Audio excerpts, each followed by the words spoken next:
Olá, gente mais que boa. Tudo bem? Graças a Deus. Mais um dia. Aliás, mais uma semana que nós vencemos, né? Dou graças a Deus porque até aqui nos ajudou o Senhor.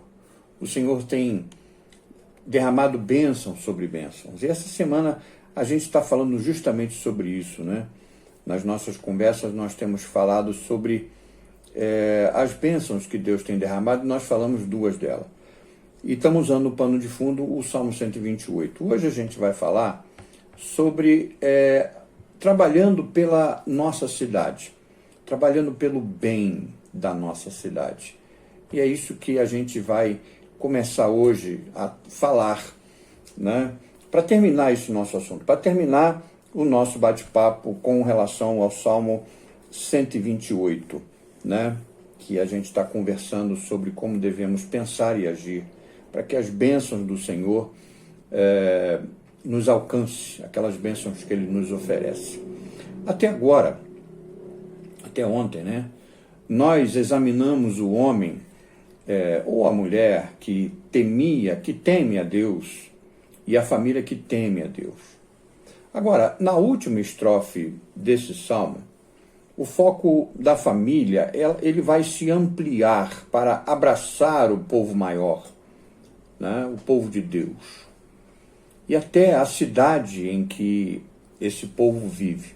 E é um lembrete de que, por mais abençoados que nós sejamos, ou seja, a nossa família também, seja de forma individual, essa bênção é sempre incompleta, a menos que ela sirva para também abraçar outras pessoas.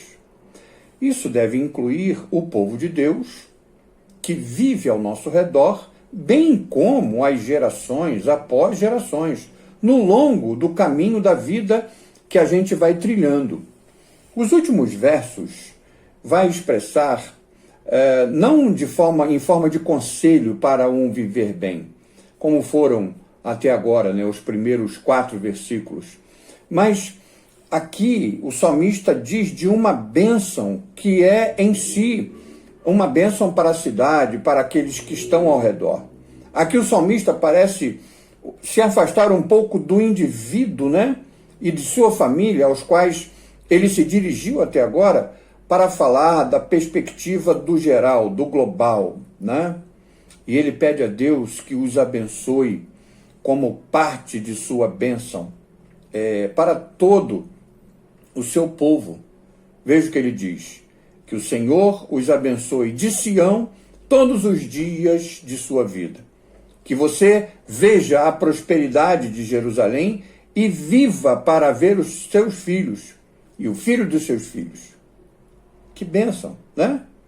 Quando os judeus foram levados para o exílio na Babilônia, o profeta Jeremias, e esses versos que eu vou falar, está lá em Jeremias 29, 5 e 7, mas o profeta Jeremias deixa uma palavra para aqueles que estavam ouvindo, mas da parte de Deus, e vai ser adequada a essa nova situação. Lá diz o seguinte: edificai casas e habitai-as, plantai jardins e comei o seu fruto. Tomai mulheres e gerai filhos e filhas, tomai mulheres para os vossos filhos e dai vossas filhas a maridos, para que tenham filhos e filhas. Multiplicai-vos ali, e não vos diminuais. Procurai a paz da cidade, para onde vos fiz transportar, e orai por ela ao Senhor, porque na sua paz vós tereis paz.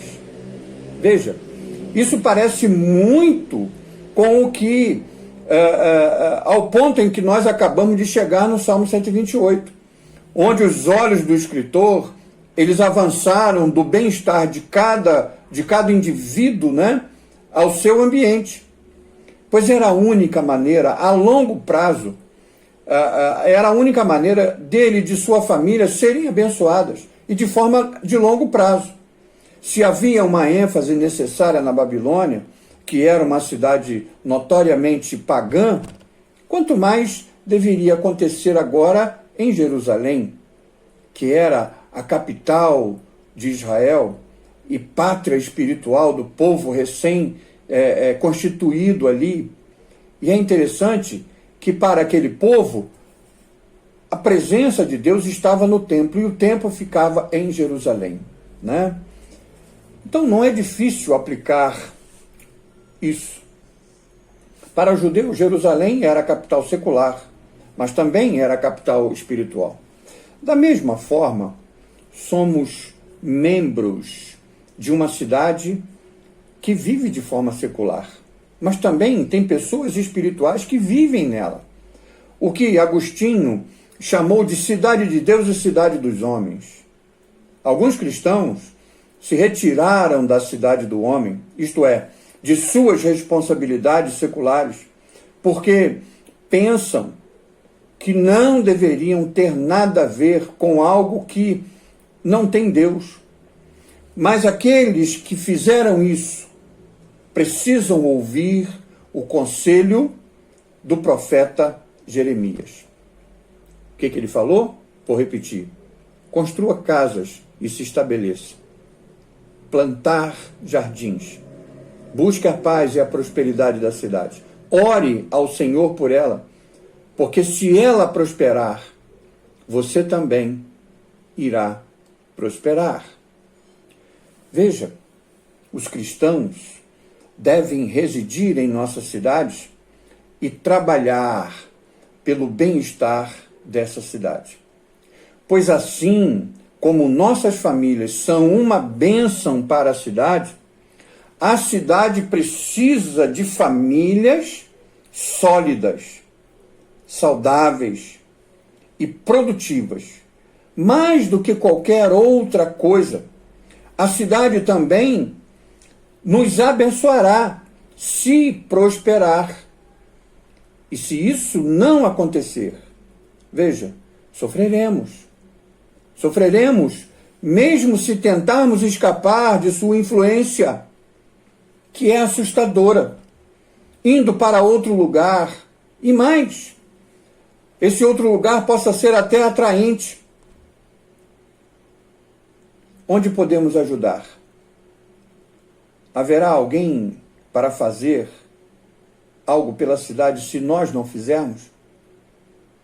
E existe esse ponto final, se o que era necessário em relação à Babilônia era ainda mais necessário em relação agora a Jerusalém.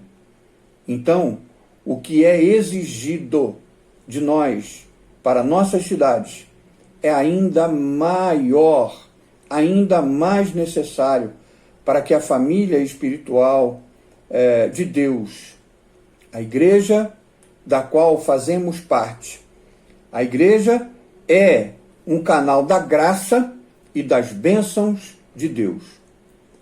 Então é vital para a nossa saúde espiritual. Nós não podemos ser crentes individualistas. Nós temos e precisamos um do outro. Então vamos orar por nossa igreja e vamos trabalhar pelo bem-estar dela. Vamos orar também pela nossa cidade. Orar e trabalhar pela nossa cidade, porque se ela prosperar, nós também prosperaremos. Se Deus estiver presente e abençoando lá na cidade, abençoados também nós seremos. Então, você está envolvido ativamente nas coisas que acontecem na sua cidade?